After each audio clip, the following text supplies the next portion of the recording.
DATV, and the Greater Dayton Area League of Women Voters present Meet the Candidates, your chance to learn about the candidates running for office in the November election.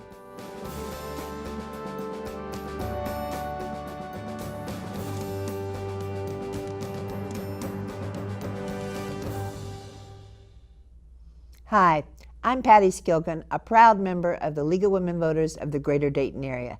Today I'm here talking to one of the two candidates. There are two candidates running for this office. The position is the Huber Heights Council at Large. We're talking to Nancy Birch today, who's one of the candidates. There's only one open seat, even though there are two candidates. The other candidate was not able to be here today.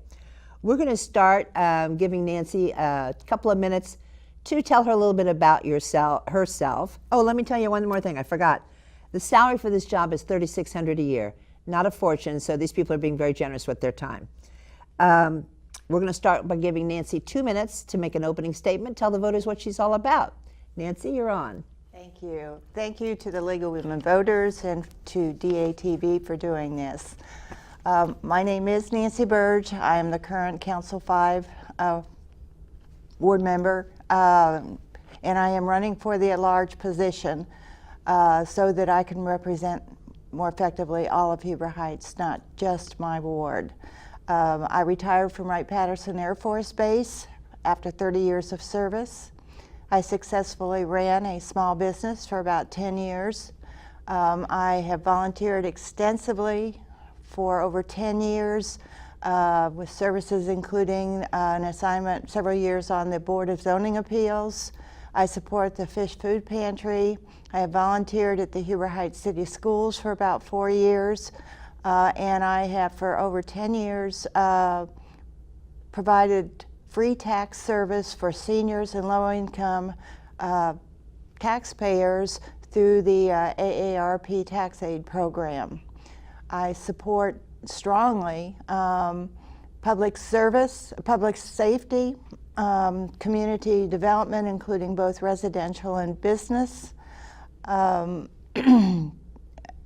quality of life initiatives, and I'm an advocate for all of Huber Heights and a strong supporter of fiscal responsibility. We have, in the time I've been on council, sought alternative funds to many of the projects I've introduced so that it doesn't come out of taxpayer funds. Thank you. Thanks, Nancy. What do you think the most important role of a council member is? What's the number one thing that you think it really counts? Being a face of the resident. We need to be respectful. We need to listen to our residents. We need to be responsive to our residents. We need to do everything we can possibly do to engage the right parties to answer their concerns. If the voters say that they want an initiative passed, they need to make sure that we do the best that we can. If it's voted for, we need to carry through on it. We are employees of the residents, and we should do everything we can to make sure that their voices are heard. Thank you. Mm-hmm. What do you think Huber Heights' biggest challenge is right now? Our biggest challenge right now is, oh geez, there's a lot. We are, like everyone else in the area, facing the opioid epidemic. We have a wonderful public safety department. Thanks to them, we are not as greatly affected as some of the surrounding communities. Our police department is engaged with a lot of task force. They've done a lot of major drug busts. They're very responsive. Our fire department was the first in the area to carry Narcan to try to help people who have overdosed.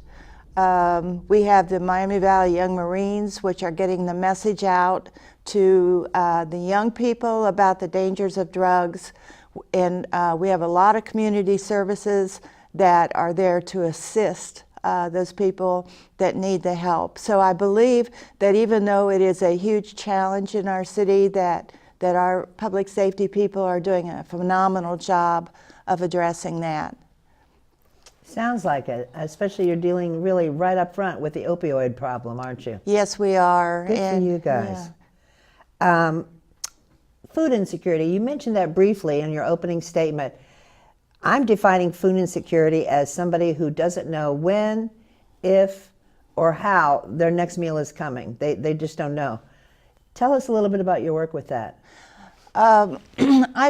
I recognize that working with the Fish Food Pantry, and a number of our churches in the city have gotten together and they offer community dinners twice a month. And those dinners are open to anybody in the city if they just want to socialize or if they really need the help. And one of the biggest initiatives that I took on when I came on council, and it took me about 8 months to put it together, was I created a community resource guide. And this, for Huber Heights, none has ever existed.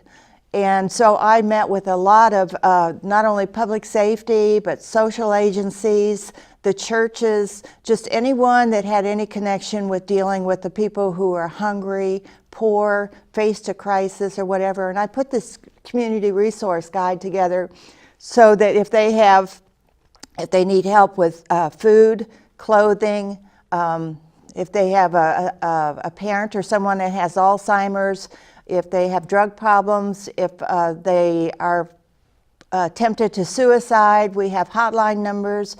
We have a text number for teenagers if they are feeling a crisis. Anyway, this community resource guide has been greatly received and distributed throughout the community, and we're going to make sure that it is updated and available to everybody going forward. Thank you, Nancy. Wrapping up, we're going to give you 2 more minutes to talk to the voters. You can tell them anything you want. You can talk about your dog, your cat, your kids, whatever you want to. I've probably missed something that you would like the voters to know. You've got 2 minutes to tell them. Okay. I have proven my leadership in while in my 18 months on council. I have put forth many initiatives that are quality of life initiatives, whether it be sidewalks, improving our park system. I put in an initiative, and we have a contractor on support now to help us to put together a Parks and Recreation master plan so that we can capitalize on the space that we have to bring in additional revenue through tournaments, sports tournaments. We are a sports-centric city, and we need to capitalize on that. We also need to make sure that our parks and other facilities are accessible to everyone, regardless of their ability to navigate around the city. We have a lot of people that are on mobility vehicles or just can't get up on curbs and things, and we need to make our city more accessible to all, and that has been one of my major challenges, and I'm working very hard on it. Thank you, Nancy. I have to get a little plug in here for the League of Women Voters. The League of Women Voters of the Greater Dayton area takes in Montgomery and Greene County. If you're interested in membership, call 228-4041 and we will pounce on you. We want you. It's important that you understand that the League is nonpartisan. We never ever support or oppose a candidate or a political party. Having said that, our world famous voters guide will be out in the libraries October 9th. Early voting will begin at the Board of Elections October 11th. And voting, the polls open at 6:30 on November 7th. Be sure and vote. I want to thank DATV, who donate their time, their equipment, and their expertise to make these discussions possible. Thank you.